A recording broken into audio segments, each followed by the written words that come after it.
Hello மக்களே, ரீசெண்டாக பார்த்தீங்கன்னா கைலாஷ் பர்பட்லேருந்து ஒரு 999 காம்போக்கு டின்னர் தாங்க ஆர்டர் பண்ணியிருந்தோம்.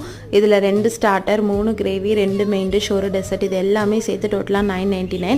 ஆஃபர் போக டெலிவரி சார்ஜஸோடு சேர்த்தே வந்துட்டு 950 தான் வந்துச்சு. 2 பேர் சாப்பிட்லாம். மீல் ஃபார் 2ன்னு அவங்க கொடுத்துருந்தாங்க. நான் தாராளமாக 3 பேர் சாப்பிட்லாம். நிறையவே இருந்தது குவான்டிட்டி. அதே மாதிரி ஸ்டார்டர்லேருந்து மெயின் டிஷ்லேருந்து டெசர்ட் வரைக்கும் எல்லாமே நம்மளே கஸ்டமைஸ் பண்ணிக்கலாம். நாங்கள் பார்த்திங்கன்னா ஸ்டார்டருக்கு வந்து மஷ்ரூம் மக்கான் வாலி, அப்புறமா வந்து பன்னீர் சில்லி ஆர்டர் பண்ணியிருந்தோம். மெயின் டிஷ் வந்து செஷ்வான் ஃப்ரைட் ரைஸ், நான்லேயுமே 4 பீஸ் இருந்தது. டெசர்ட் வந்து குலாப் ஜாமுன் ஆர்டர் பண்ணியிருந்தோம். கிரேவி வந்து பன்னீர் டிக்கா கிரேவி ஒன்றும், ஆலு பஞ்சாபி கிரேவியும் ஆர்டர் பண்ணியிருந்தோம். குவான்டிட்டி நிறையவே இருந்தது. நைட்டும் சாப்பிட்டுட்டு கொஞ்சம் மீறி ஃப்ரிட்ஜில் வச்சு காலையிலையுமே சாப்பிட்டோம். டேஸ்ட்டும் வந்து சூப்பராக இருந்தது. ஆனால் நேரில் போய் சாப்பிட்டா இதை விட என்ன டேஸ்ட் வேறு லெவலில் இருக்குங்க.